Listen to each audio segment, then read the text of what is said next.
dear students এতিয়া আমি শিকিম ক্লাছ 10 মেথছৰ 2.3 তোমাৰ 3 number question so question important হয় কুৱেশ্যনটো কেইবাবাৰো পৰীক্ষাত আহিছে আৰু ৰাখিবও পাৰে এনেকৈ নাহিলে এনেকুৱা ইয়াৰ ৰিলেটেড কুৱেশ্যন আহিব পাৰে সেম সো কুৱেশ্যনটো কি আছে যদি দুটা শূন্য এটা √5/3 আৰু এটা -√5/3 তেন্তে 3x to the power 4 plus 6x cube minus 2x square minus 10x minus 5 or বাকি আটাইবোৰ শূন্য ললো ন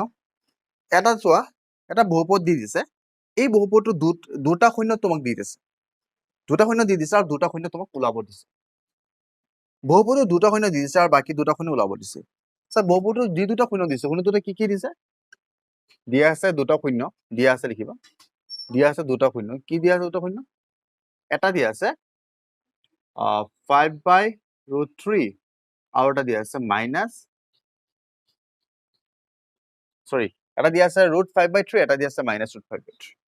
আৰু বহুপদটো দিয়া আছে এটো এতিয়া দুটা শূন্য দিয়া আছে আৰু বাকি দুটা শূন্য ওলাব লাগে ভিডিওটো শেষলৈ চোৱা একো টান নহয় শুনা যদি দুটা শূন্য ইমান হয় তেন্তে তাৰ আগৰ লাইনটো কি হ'ব তোমালোকে যেতিয়া বহুপদৰ শূন্য ওলাইছিলা ভালকে মন কৰি চোৱা যেতিয়া বহুপদৰ শূন্য ওলাইছিলা ধৰি লোৱা লাষ্টৰ লাইনটো এনেকৈ ওলাইছিলে x + 2 ধৰি লোৱা x - 2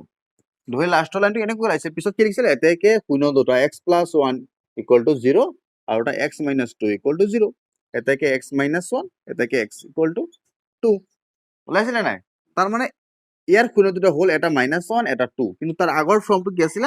-1 আছিল কাৰণ তাৰ আগৰ ফৰ্মটো আছিল x + 1 এনসাৰটো 2 ওলাইছিল কাৰণ আগৰ ফৰ্মটো আছিল x - 2 তেনেকে ইয়াৰ আগৰ ফৰ্মটো কি হ'ব গতিকে চোৱাচোন ভালকে মন কৰি ইয়াৰ আগৰ ফৰ্মটো কি হ'ব x - 5/√5/3 তেতিয়া তাৰ শূন্য গৈ পেলাই 5/3 হ'ব সমান শ্ৰেণী পাই হয় না তেনেকে ইয়াৰো কি হ'ব +5/3 বুঝি পাইছেন গতিকে কি বলো শূন্য দুটা এই দুটা হয় তাৰ আগৰ লাইনটো এই দুটা হ'ব হয় নহয় আৰু যিহেতু বহুপদৰ এই দুটা শূন্য দি দিছে তাৰ মানে কি গম পালো যে এই লাইনটো সেই বহুপদৰ এটা উৎপাদক হ'ব নিশ্চয় হ'ব তো ইয়াক আমি সৰু কৰি লওঁ so a - b a + b সূত্ৰত পৰি আছে সেই মতে আমি সৰু কৰোঁ a - b a + b = কি হয় a² - b² a² - b² এই সূত্ৰত a² মানে কি x² - b² মানে 5² মানে কি single 5/3 তাৰ মানে কি গম পালো গতিকে ই হ'ব মানে কোৱেশ্চনটোৰ px2 বা বহুপদটোৰ এটা উৎপাদক গতিকে ই হ'ব বহুপদটোৰ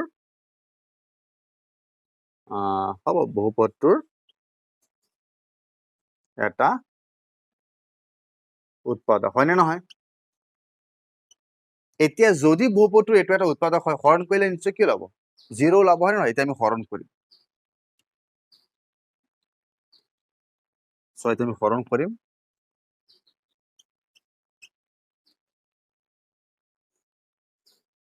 বহুপদটো কি আছে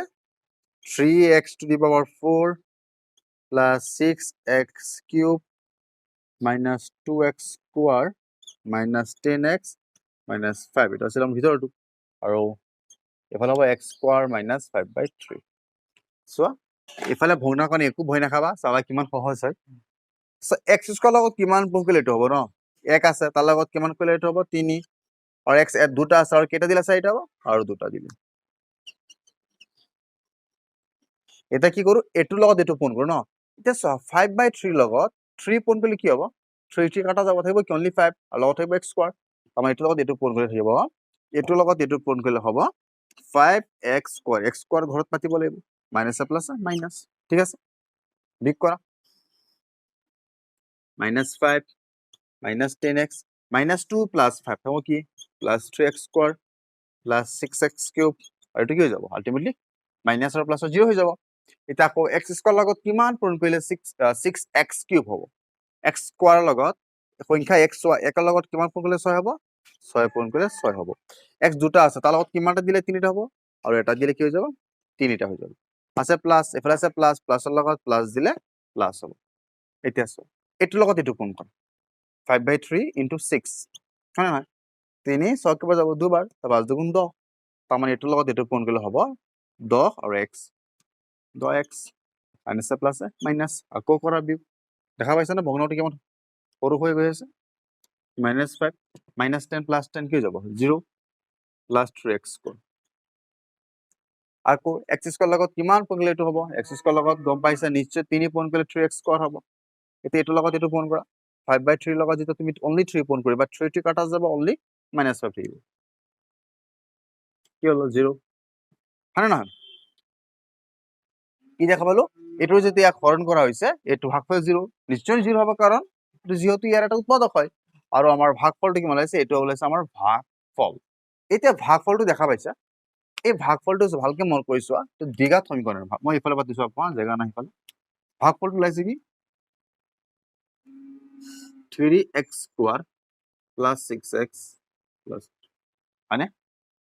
এতিয়া এই ভাগফলটো দুটা তুমি মূল ললো এই ভাগফলটো মূল কেনে কলাম 3 3 কোন কৰিলে কি হ'ব 9 9 ভাঙি ওলাব লাগে 6 বা তুমি এক 2 এর হৰণ কৰি দিব পাৰা 2 হৰণ কৰিলে কি হ'ব 3 এৰ হৰণ কৰি দিয়া x স্কয়াৰ হৈ যাব 3 2x আৰু এফালে হ'ব 1 এতিয়া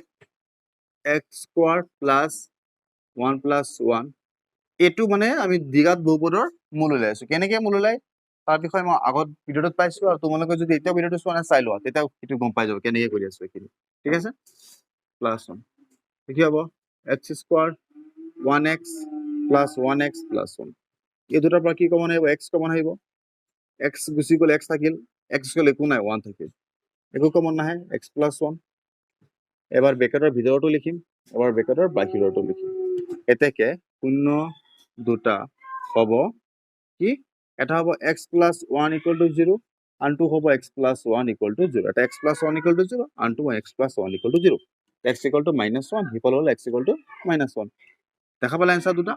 এই দুটাই হ'ব আমাৰ উলিয়াবলগীয়া आंसर ধুনিয়াকে আমি কোৱেশ্চনৰ লগত মিলাই লিখিম